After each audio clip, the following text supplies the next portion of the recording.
Bentornati in un nuovo episodio di podcast qui su Neurobalance. Sono qui con Cristina Muntoni. Grazie Cristina per essere qua. Parleremo di qualcosa che penso interesserà a molti delle persone che mi seguono su YouTube, perché parleremo di antropologia, di scienza, di spiritualità, tutti questi temi insomma che solitamente sono presenti nel mio podcast. In particolare però mirati se vogliamo, al tema della guarigione del corpo, come in particolare in Sardegna o in Italia, ma anche all'estero, si usavano le parole, o quindi il suono, tu ci spiegherai cosa voglio dire tra poco, per un equilibrio, per andare a influire sul corpo, sulla materia. Cristina, vuoi prima di tutto dirci secondo te perché le persone dovrebbero ascoltare questo podcast e questa nostra conversazione? Qual è la tua missione? Che poi penso sia la stessa tua missione che hai in mente Sì, fuori dal podcast. bella domanda. Allora, la mia missione è quella di studiare le pratiche, le tradizioni, ma anche le società dell'antichità, e quando parlo di antichità parlo anche del Neolitico, quindi molto tempo fa, per trarre gli insegnamenti che spesso sono stati dimenticati, ma non completamente, per capire come vivere meglio nel presente e costruire il futuro, quindi sia diciamo per trarne un beneficio individuale, ma anche e soprattutto sociale. Bene, questo arriva da una tua esperienza personale, so. Come sei arrivata a questo che stai facendo adesso? Allora, io prima facevo l'avvocata, la giornalista, ho esercitato per 15 anni come avvocata e un po' di più come giornalista e poi, vabbè, ero sempre interessata comunque ai temi della storia, perché anche ho iniziato a scrivere dei libri, a occuparmene nelle pagine della cultura di diverse riviste e giornali. E poi è successo che a un certo punto nel 2013 mi è venuta un'infezione renale che stavo per morire, e non si capiva come mi fosse venuta, quindi io in quel mese e mezzo che sono rimasta in ospedale dove mi stavano salvando con gli antibiotici e chiedevo ma perché mi è venuta, ok che mi state salvando, ma perché mi è venuta? Perché io non fumo, non bevo se non un bicchiere di vino con gli amici, facevo molto sport, una vita sana e quindi perché mi è venuta? E loro mi guardavano come se fossi pazza, perché che ti importa? Ti stiamo salvando. Quindi quando sono uscita ho iniziato a interessarmi di più a cose che prima avevo sfiorato, per esempio la psicobiologia, cioè che ogni cosa che succede al tuo corpo è una risposta del campo emozionale e quindi i reni hanno un significato, insomma, e da lì ho iniziato ad approfondire e anche a pensare, ma guarda un po' come la vita è un attimo che ti sfugge, no? Quindi forse conviene vivere la vita per cui sei veramente in questo pianeta, qual è la missione, qual è la cosa che ti fa vibrare, qual è la cosa che ti fa sentire veramente viva, perché in realtà poi fare l'avvocata mi piaceva pure e anche penso che lo facessi bene. Non è che ho smesso di farlo perché non mi piaceva, ma veramente quello che mi fa vibrare era ed è proprio fare ricerca e anche ho sentito questa vocazione di portare questi risultati di queste ricerche in maniera funzionale per stare bene, di portarli nel mondo e di portarli anche con un modo particolare. E quindi questa cosa è stata molto forte per me, molto forte, e infatti la mia vita è stata completamente cambiata. Come è cambiata da quel momento? Cosa, Beh, tutto, sul cosa piano personale, sul piano professionale, è cambiato completamente lavoro?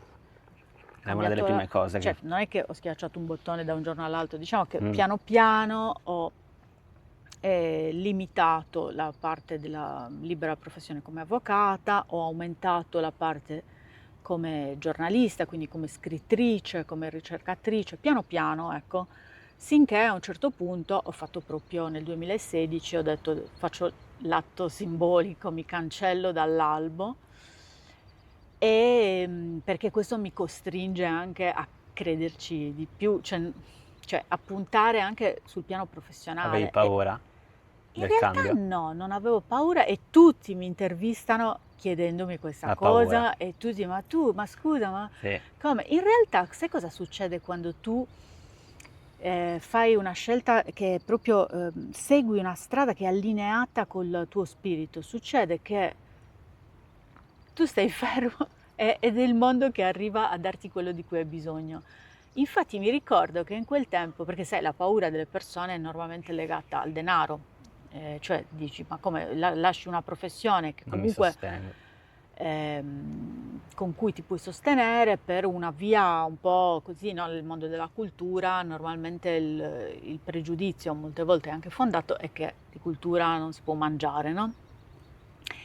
E quindi cosa succedeva? Che in realtà ho iniziato a ricevere delle opportunità e delle situazioni per cui vivevo in condizioni di lusso, eh, senza spendere una lira.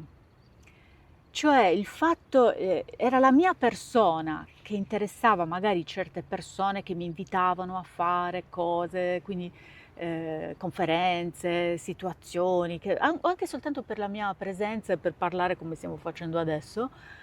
E quindi ho detto, ma guarda come funziona il mondo, cioè magari se tu fai tutta la vita un lavoro che magari o non ti piace o ti piace così così, ma lo fai per avere il denaro, per vivere e comprarti un viaggio, comprarti le cose che ti piacciono. E io lì avevo, non so, stiliste che mi facevano gli abiti su misura per me perché io dovevo Wow, essere cioè, ispirati a quello che raccontavo, magliette con i simboli, vestiti per fare le conferenze, inviti anche in altri stati a fare, ma in condizioni veramente pazzesche. E quindi ho detto, vedi, ecco, l'universo mi sta dicendo qualcosa, forse mi sta dicendo che di fatto se tu fai quello per cui sei nato, no? Se porti la tua scintilla luminosa nel mondo, ti ritorna questa luce. perché in un certo senso è più semplice così, cioè noti la semplicità delle cose nel lavoro che stai facendo, noti che le cose succedono, non sei tu ad andare a chiedere, no? Intervistate, sono io che ti ho chiesto in questo caso, Sì, no, io non ho Cristina, mai chiesto, vuoi, non ho mai vuoi chiesto a parlarne? qualcuno di essere intervistata, no. Ma, sì, poi paradossalmente più non ti importa, cioè, Non c'è cioè nel quell'ansia, senso sono molto felice di essere qui con te, a parlare con te, a raccontarci, ecco. Però non ho il pensiero, voglio avere una visibilità, cioè, certo. sono una persona che si occupa di comunicazione perché comunque io è da tanto tempo che scrivo, che faccio giornalismo, adesso mi sto interessando molto anche alla fotografia, alla comunicazione, in tutti i modi mi interessa, non posso dirti che non mi interessa, però non ho il pensiero, la strategia di essere intervistata, no. Ma questo penso che le persone lo capiscono in pochi secondi quando sentono la voce di una persona, una persona che parla col cuore, no? Piuttosto che semplicemente per apparire. Eh, io sicuramente le persone che intervisto, le intervisto per un mio interesse personale, relativo al mondo olistico, al mondo del benessere, al mondo più alternativo anche se vogliamo, perché le conversazioni che faccio non le faccio con il classico medico di famiglia che ti può dire le cose che tutti sappiamo, no? E in questo caso infatti ho detto intervistiamo Cristina, andiamo su questa parte della parola, perché quando ci siamo incontrati abbiamo parlato del potere delle parole, ti ho detto di cosa mi occupo io e tu mi hai detto ma guarda questo libro, leggilo. Io sono arrivato già verso metà del libro, il libro poi lo metterò in descrizione, si chiama Abracadabra, su come le parole possono influire la Mm. guarigione o il corpo o in generale la materia. Come ci sei arrivata a questo libro? Era una cosa che hai provato su di te, possiamo dire di cosa si tratta, ecco, Abracadabra, che è già un titolo abbastanza Sì. eh, particolare, no? Sì, è particolare soprattutto perché l'ha pubblicato l'Università Statale di Milano, Ecco, è proprio il dipartimento scientifico, quindi puoi immaginare quando ho proposto il titolo, cioè, ma di cosa stai parlando? Allora, intanto si tratta di Abracadabra, il titolo completo è Il potere curativo delle parole tra mito, tradizioni e neuroscienze, che ho scritto non da sola, ma volutamente con un neuroscienziato, il professore ordinario di neurologia della Statale di Milano. E perché, come è nato questo libro? È nato dalla Sardegna, anche se poi diventa un viaggio nel tempo e nello spazio che va nel mondo. E perché nasce in Sardegna? Perché io sono nata e cresciuta qua e, come posso dire, solo da grande ho scoperto che certe dinamiche che per me erano normali, per noi sono normali, fuori da qua sono, non lo so, le chiamano sciamanesimo, le chiamano pratiche esoteriche. rituali. Sì, cioè nel senso che, non so, mia nonna, che pure era comunque una donna di città, una donna elegantissima, cioè non immaginarti, non so, lo stereotipo della nonnina del paese vestita di nero, una donna bellissima, elegantissima, però, insomma, Anche lei usava queste pratiche. assolutamente sì, ma per noi è normale. Io penso che non esista una persona in Sardegna che non abbia a che fare direttamente o indirettamente con delle pratiche. Quindi qual era il mio pensiero? Quando ho conosciuto questo neuroscienziato con cui siamo diventati amici, gli ho detto, ma sai che una curiosità che ho è che noi qui in Sardegna abbiamo delle pratiche con cui usiamo le parole, non solo le parole, ma anche la cosiddetta segnatura, cioè ci sono delle azioni che devi compiere, ma sempre c'è la parola, che in Sardegna questo tipo di parola si chiama brebus, cioè i brebus è un termine che significa, diciamo, parola magica, parola di cura.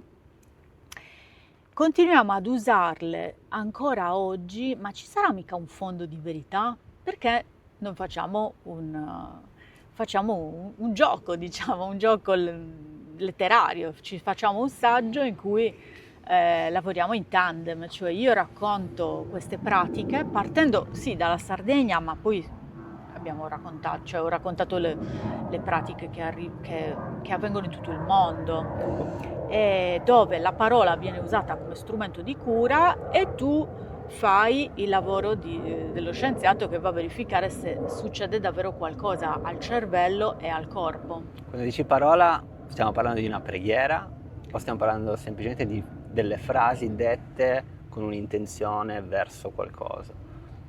Qual è la Allora, differenza tra... nel libro, come forse avrai visto perché in parte l'hai letto, ci sono 3 sezioni. Una è la parola pronunciata, all'interno della quale rientra anche la categoria preghiera, ma non solo. Una è la sezione, diciamo, della parola come suono di cura, quindi le canzoni, i canti sciamanici di guarigione, i mantra anche. E l'altra è una parte dedicata alla parola scritta. Quindi la preghiera sì, è uno dei tanti modi e di fatto ti posso assicurare che anche la preghiera ha un effetto di guarigione, però è chiaro che quello che tu stai dicendo è molto importante, l'intenzione è fondamentale, ma anche in queste pratiche diciamo rituali che qualcuno può definire sciamaniche, non so, queste tradizioni di cura, c'è sicuramente anche una buona parte del fatto che tu ti affidi, tu hai un male che non sai curare, ma forse anche solo il mal di testa, e ti affidi e io ti dico, stai tranquillo, ci penso io. Già questo, che tu vai da una persona e sai, ti affidi, già questo ti Certo. che poi di fatto io quello che ci sono degli elementi che poi ho trovato in tutto il mondo, molto che li accomuna, diciamo, queste pratiche. E molto c'è il rivolgersi alla natura, madre natura, cioè come tu puoi venire dalla persona, nello stesso modo tu ti puoi rivolgere a madre natura, no?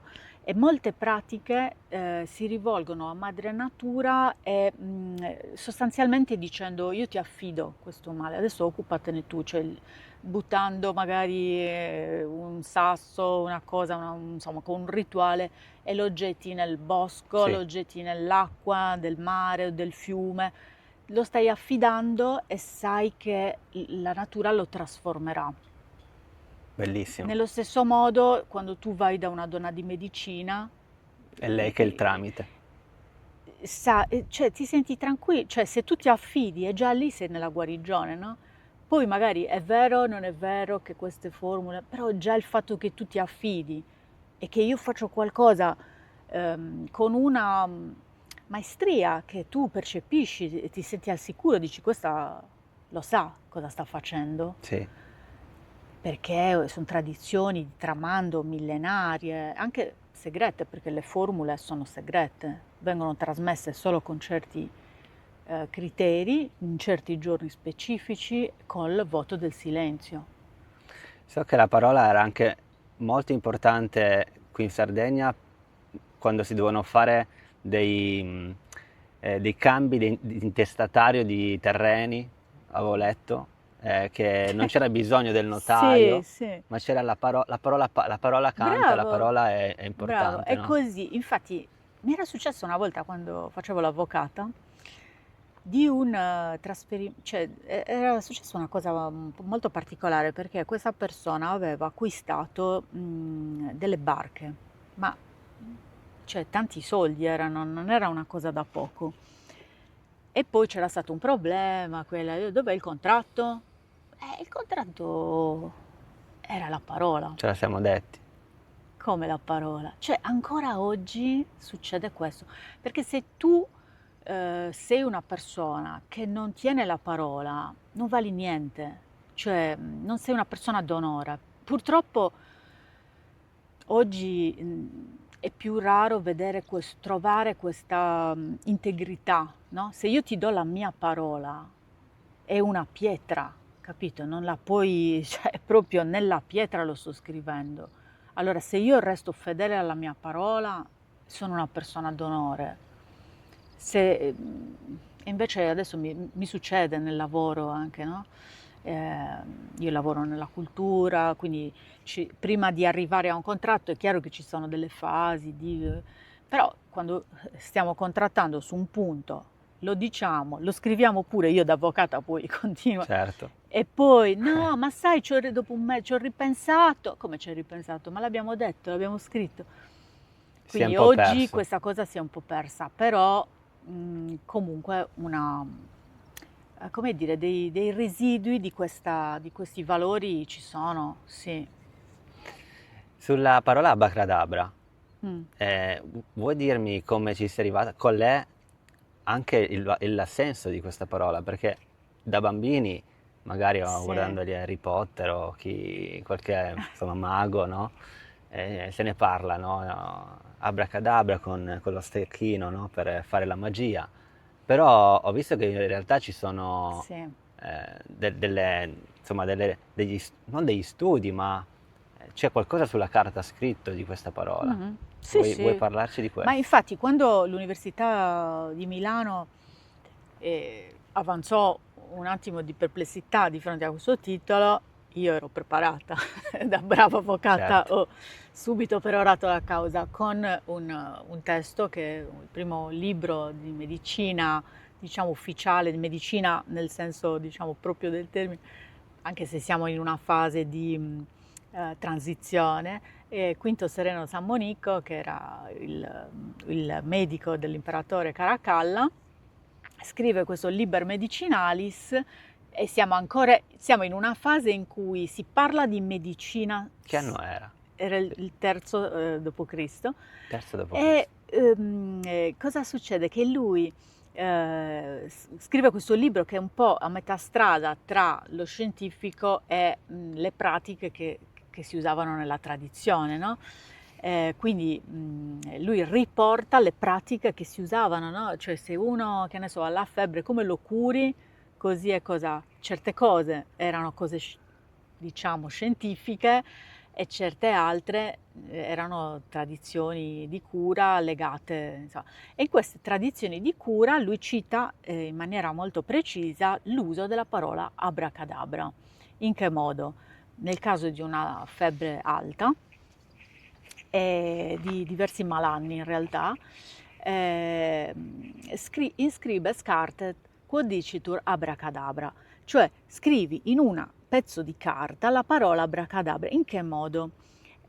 Scrivendo la parola in righe, dove ogni riga successiva tralasci l'ultima lettera, quindi alla fine diventa un triangolo rovesciato. Quindi questo foglio lo devi arrotolare, lo fai piccolino, lo indossi, lo metti al collo come se fosse un ciondolo con un filo di lino e lo tieni 9 notti, dopodiché lo butti nell'acqua che scorre verso oriente.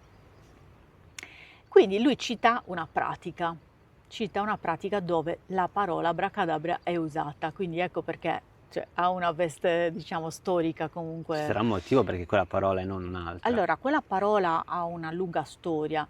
Di fatto, la verità è che poi l'origine proprio precisa non la sappiamo, però l'ipotesi più accreditata, abracadabra, significa così sia come ho detto.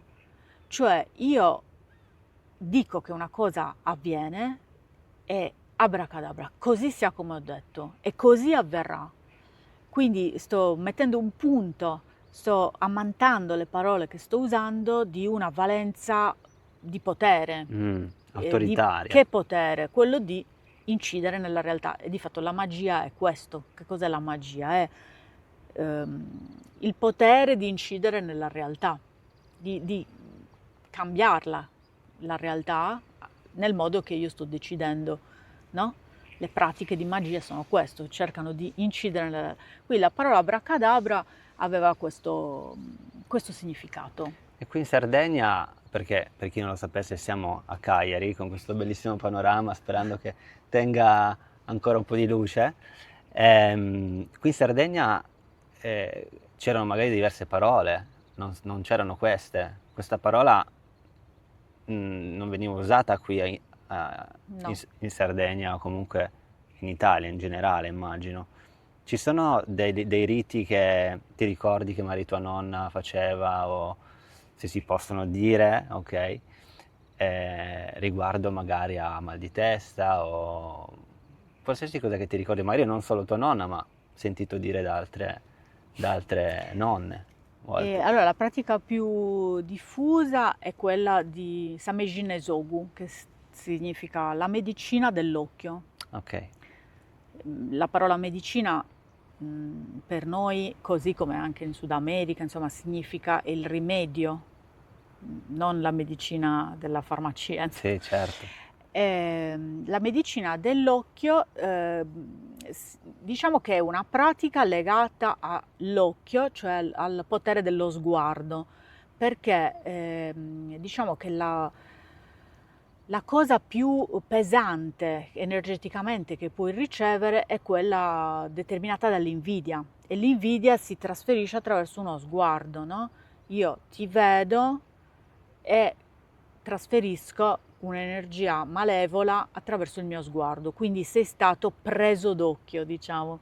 E quindi la pratica più diffusa, che è assolutamente, cioè tu parli al passato, si usava, tua nonna, è super attuale. Io quando ho fatto presentazioni anche del libro in tutta la Sardegna, c'erano tantissime persone che assolutamente conoscevano molto bene. E questa pratica prevede l'uso... Allora, in Sardegna ci sono delle sfumature diverse da zona a zona, però tendenzialmente c'è sempre l'uso dell'acqua. L'acqua per noi è sacra. L'acqua è sacra, ma in tutto il mondo in realtà.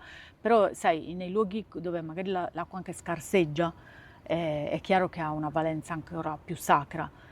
E quindi c'è l'uso dell'acqua, l'olio, sale, grano. Poi a volte gli altri elementi possono un po' cambiare, per esempio nell'oristanese si usa una medaglia, sacqua madalla si chiama. acqua e la medaglia. Però tendenzialmente è questo, un piatto con l'acqua, e si fa la segnatura con l'olio. Un olio particolare? No, Olio d'oliva. sì, Ok. sono cose semplici. Noi in Sardegna con cose molto semplici, questi elementi così semplici, che poi se ci pensi sono gli stessi elementi con cui crei la pasta, il Sì, pane. però l'intenzione, quello è Sì, tutto diverso. sì, però quello che c'hai in cucina, no?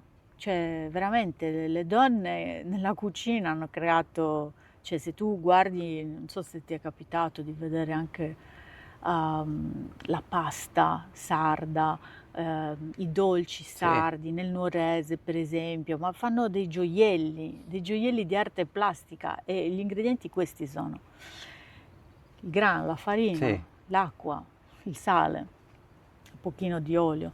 Quindi sì, questa pratica usa questi mezzi. Metti l'acqua, l'olio e poi cosa succede dopo? Fai una segnatura con l'olio, l'acqua devi mettere anche il sale, Segnatura cosa intendi per segnatura? dei gesti. Dei gesti, ok. E poi devi chiedere il nome alla persona e poi fai una pratica che prevede l'uso di queste parole che la persona però non deve sentire in realtà, le Ah, devi bisbigliare. Questa cosa del bisbigliare le parole l'ho trovata veramente in tutto il mondo. Sì, però devono essere dette, sì, perché se non viene detta la parola, anche questa cosa è una cosa che ho letto nel tuo libro e che mi ritorna da altre pratiche, che se non viene detta è come se non entrasse nell'etere, no? Se certo, non certo, fosse la devi nata, pronunciare, non basta solo pensarla. no, no. Questa qua no, va detta proprio anche in molte pratiche, sto pensando anche in India, è anche proprio il soffio, capito? Mm, È il soffio, cioè la parola deve uscire, poi tu non la devi conoscere, perché cioè, non è un affare della persona, non lo deve sentire, però deve essere pronunciata. È come se io, la persona che riceve, la mia parte cognitiva non fosse importante per me, cioè che comunque questa cosa entra e arriva. Sì, però se ci pensi anche nei mantra, per esempio, è Mm, la stessa cosa, perché noi in Occidente abbiamo questa fissazione, dobbiamo sapere il significato delle cose. sì, In realtà i mantra, quando un maestro, una maestra, quando il discepolo o la discepola riceve il mantra, riceve questo insegnamento, in Oriente non chiede cosa significa, perché affidati, questa è la parola giusta.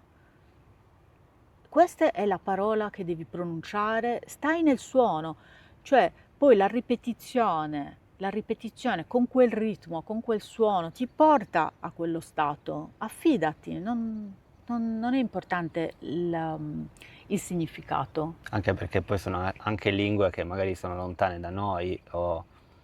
Però comunque la traduzione la facciamo. Mhm, Vate, vate, paragate, parasangate, bodhisva. Noi ce lo sì, chiediamo, cosa vuol dire? certo, Andato è oltre, tutto curiosità. andato. Però se tu lo dici te lo traduci, non è il suono, Mhm. è il suono. È un po' come il sound healing, no? La Sì, guarigione col suono che si fa magari con campane tibetane o penso che abbia didgeridoo. la stessa, è una pratica diversa fatta da uno strumento invece che dal nostro strumento della gola, no? Ehm, Bellissimo, non penso che in Italia se ne parli abbastanza di questa cura con la parola. Certo che nel cristianesimo noi pensiamo alla preghiera, ma non pensiamo, ehm, cioè nel cristianesimo, nella religione, è come se dovessimo affidare la nostra guarigione a un'altra persona con dell'autorità e quella persona ci dovesse poi mandare indietro un qualcosa, che poi penso che adesso non si va più in chiesa per chiedere guarigione, almeno no, parlo della mia generazione, poi magari altre generazioni sono diverse. Che cos'è che solitamente non ti viene chiesto? È una domanda un po' difficile da dirti perché dici se non me l'hanno mai chiesta come faccio a saperlo? E su questo mondo della medicina, della magia, ci sono delle cose che ti stanno a cuore, magari anche quello ora mi viene in mente, del femminile, no?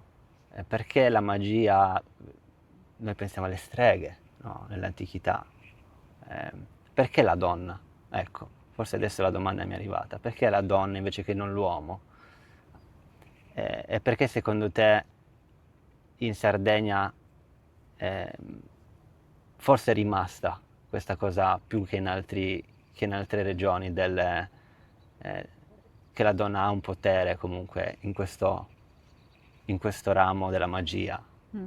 più di Allora, altre. te lo dico, la donna è sempre stata nella storia dell'umanità, tranne poi quando è arrivato, sì, le religioni hanno cambiato queste dinamiche, però la donna è sempre stata proprio come una porta, no? Una porta tra il mondo di qua e l'altrove, tra il mondo materiale e quello spirituale. E, questo essere porta è chiaro che dipende anche da tutta una serie di cose, per esempio anche il fatto di avere una naturale iniziazione. Noi col Mestro, col Menarca, abbiamo è la natura che decide quando sei pronta a essere aperta alla vita. E questa cosa è sempre stata da un lato affascinante, da un lato ha portato le donne ad essere viste come qualcosa di veramente misterioso, perché poi quando si viveva in gruppo, no? Nelle tribù, le donne quando vivono in gruppo hanno il ciclo allineato, quindi tutte insieme hanno questa ciclicità. Questa ciclicità è come la ciclicità della luna, alla stessa tempistica, quindi che il corpo della donna sia allineato con i cicli astrali, che quando partorisci diventi sorgente, quindi sei acqua, dai la vita, cioè sono tutti elementi molto forti, no?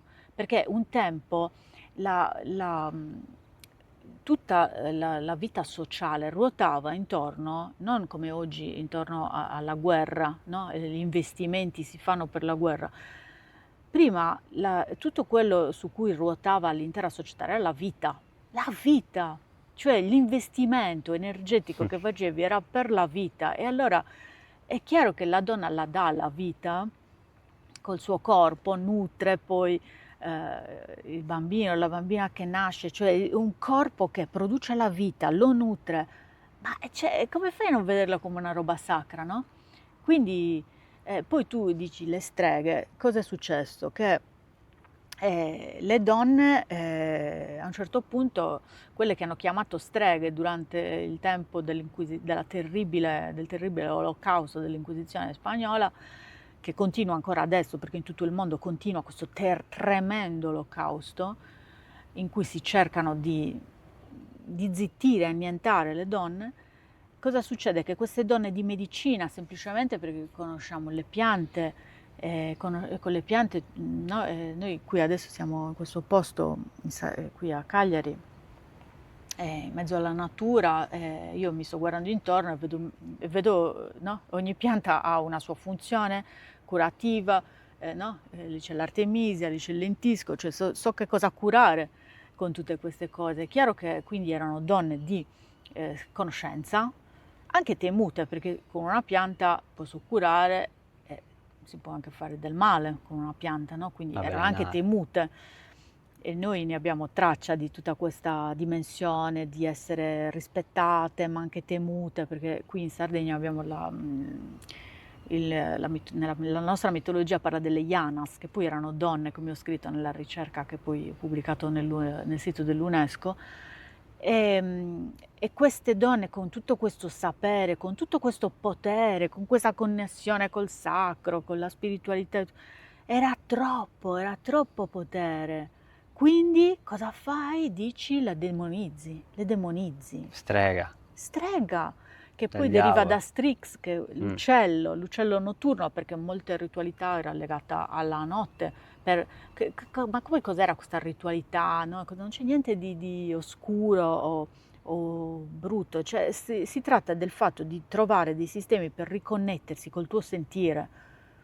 Se tu non stai connessa con la natura, poi tu sei una persona che anche sta da sola, cioè ami questo posto, per esempio, no? Sai che cosa vuol dire, no? Riconnettersi, Certo. pulirsi. E questa riconnessione la si faceva con cosiddetti rituali, ma non erano altro che sistemi per sentirsi sostenute, sentire ancora che ti puoi fidare di quello che senti. Questo è, e quindi è chiaro che una ritualità notturna intorno al fuoco, quando c'è la luna, ma non era altro che riconnettersi col proprio sentire. E durante questi rituali c'era qualcosa che si beveva, che si faceva, si danzava? È un qualcosa che tu magari fai già anche nella tua vita? Vuoi darci un po' spiegami un attimo se se ci sono dei rituali che tu personalmente fai durante l'anno, che dici questi Allora, sono da quelli che poco era non il posso mancare. solstizio, sono stata invitata a fare uno di questi antichi rituali all'hotel, l'Experience Hotel Sugo Logone, che è un posto che amo Bellissimo, moltissimo, di una bellezza bellissimo. incredibile, che è costruito proprio a fianco a una fonte sacra, la fonte di Sugo Logone. È un posto talmente sacro che, come tutti i posti sacri sin dall'antichità, cosa è successo? Che ci hanno costruito una chiesa sopra, no? Lì addirittura due, una sopra la Pensate, fonte e una proprio poco lontano, dove c'è appunto l'Hotel Sugo Logone, che confina con questa chiesa di San Giovanni, perché ah, la notte, appunto il 23 notte, si celebra la notte di San Giovanni e si fa una ritualità, mi chiedevi una ritualità, e lì sono stata chiamata a spiegarla dal punto di vista, no, antropologico e anche a condurla in qualche modo. Quindi, ma non c'è niente di oscuro, anzi è solo bellezza, è solo... si Cioè beveva qualcosa, abbiamo preso l'acqua dalla fonte sacra ok? e siamo ritornati nei giardini dell'hotel, dove abbiamo messo quest'acqua, abbiamo raccolto nel frattempo delle erbe, io ho raccontato la mitologia legata a queste erbe, i loro usi fitoterapici, i loro usi nella tradizione di cura, e li abbiamo messi insieme, insomma ognuno in base a quello che gli risuonava sceglieva un'erba piuttosto che un'altra, e poi quest'acqua, ognuno aveva il suo contenitore e doveva lasciarlo tutta la notte aperto Alla alla luna. luna, e la mattina si doveva lavare con quest'acqua cosiddetta l'acqua fiorita, l'acqua di San Giovanni. Si doveva dire qualcosa verso l'acqua oppure no? Non necessariamente. E poi la notte invece si fa una ritualità legata al fuoco, Ok, perché il solstizio è il tempo dove il giorno è più lungo di certo. tutto il resto dell'anno, quindi il concetto della luce viene celebrato col fuoco, quindi si fa il salto del fuoco, e c'è anche un'altra ritualità che è l'acqua muta, l'acqua muta, cioè tieni l'acqua dentro la bocca, fai dei giri intorno al fuoco, Bellissimo. e poi Eh, ti liberi un po' da tutto quello che pesi, no? Sputi quest'acqua, sei liberato, sei purificato dall'acqua fiorita. bellissimo. Sono riti di connessione con la natura, non c'è niente di oscuro. Ecco. C'è qualcosa che ti è rimasto, magari una storia, qualcosa che magari hai detto ho fatto questo rituale e poi si è avverato questo, oppure mi è successo quest'altro, magari sia in ambito di guarigione che magari sincronicità che poi sono arrivate dopo. Ti ricordi qualcosa che Allora, la cosa vuoi dirmi? che vedo è che se tu stai nella vibrazione dell'amore e della gratitudine, e proprio vibri e ritorna, no? Cioè, noi siamo come antenne in fondo, no? Quando tu posizioni la radio in una frequenza e capti quindi quella stazione radio, la stessa cosa siamo noi. Se tu vibri nella vibrazione dell'amore e della gratitudine, si avverano cose, quindi ci metti l'intenzione mentre stai vibrando così nella bellezza e ritorna. Così come al contrario, se sei sempre arrabbiato, ci sono persone che... quindi come si fa? È chiaro che la vita non è solo... no? Io aspiro un po' a essere zen, ma in fondo non è neanche giusto, no? Cioè, è normale avere, come nelle stagioni, c'è certo, l'inverno, c'è la primavera, certo. ci sono delle cose, dei momenti diversi nella vita e bisogna anche accoglierli, accettarli. Per esempio, anche questa cosa mi chiedevi delle interviste, ci sono dei periodi in cui io voglio solo studiare, ascoltare, non ho voglia di mostrarmi, quindi magari me l'avessi chiesto in uno di quei 6 mesi fa. tempi, magari ho detto no, come è successo anche, cioè, mi dispiace, però io voglio stare nel Certo, sentire. certo, è importante. E penso che risuoni alle persone anche che ci sentono, che c'è una matrice d'amore e di pace che ci circonda, e questo me l'ha detto anche Federico Faggin nell'intervista prima di questa, che ci dobbiamo immergere in questo stato, se possiamo, e nel più possibile, perché è quello la matrice di tutto, no? Probabilmente queste parole, questi rituali richiamano un po' questo o stato o qualcosa di invisibile che sente quello che stiamo chiedendo e dice: ah, guarda che siamo qua, è tutto ok, no?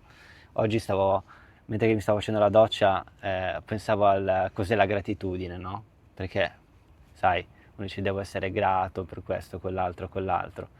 E mi è venuto in mente questa cosa del team di angeli che mi vede in ogni secondo e mi dice, e fa il tifo per te, no? E dice: guarda che stanno succedendo tutte queste cose, se loro si parlano, mi è venuta in mente questa immagine, e tu quando ti connetti a loro dicendo grazie, vi vedo, è tutto ok, so che mi supportate qualsiasi cosa stia succedendo, è come se dicessero: finalmente, no?